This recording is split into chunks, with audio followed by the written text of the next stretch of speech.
மொத்தம் 3 paper cut பண்ணி எடுத்தாச்சு. 1 2 3 இந்த மாதிரி தின் ஸ்ட்ரிப்ஸாக 3 ஸ்ட்ரிப்ஸ் கட் பண்ணி எடுத்துக்கிட்டோம். கட் பண்ணி எடுத்துட்டு எல்லாத்தையுமே இப்படி 2ஆக மடிக்கணும். 3த்தையும் இப்படி 2ஆக மடிக்கணும். 2ஆக மடிக்கிட்டு இப்போ இது கீழே ஓப்பன் ஆகுது. இது எப்படி பிடிச்சிக்கிறோமா, இதுக்கு மேலே வந்து இப்படி ஒன்று இருக்கும்.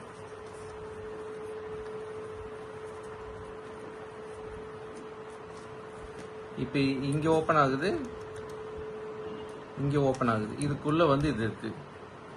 இப்போ இதை வந்து மேலே இப்படி வைக்கணும் ஃபுல்லாக. இந்த டைரக்ஷனுக்கு இது ஆப்போசிட் டைரக்ஷன்லாம் அது உள்ளே இருக்குது, இது வெளியில் இருக்கு. இதுக்குள்ளே விட்டு எடுத்துட வேண்டியதான்.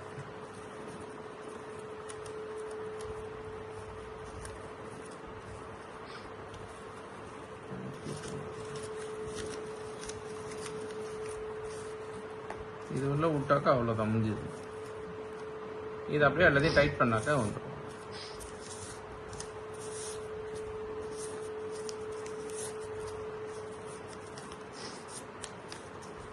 நல்லா டைட் பண்ணிட்டாக்கா இதை மடக்கி விட்டாக்கா முடிஞ்சுது. ஆமாம்.